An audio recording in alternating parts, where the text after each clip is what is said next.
In this video, I will show you how to add filters on your video to make a cinematic change. Please like, share, and subscribe. Open the CapCut icon. This is the CapCut editor. I need to import videos here. Click on Import section.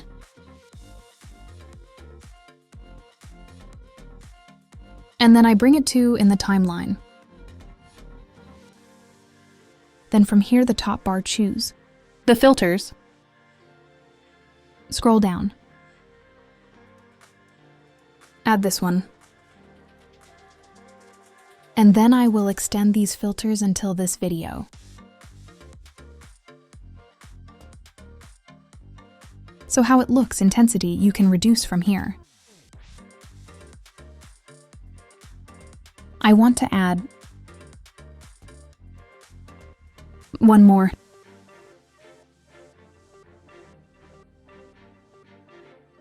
To show some cinematic transition here.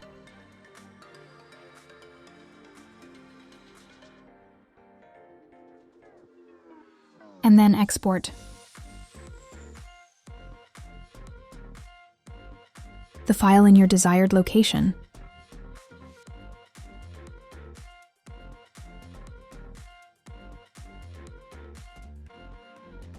Thanks for watching. See you on next video.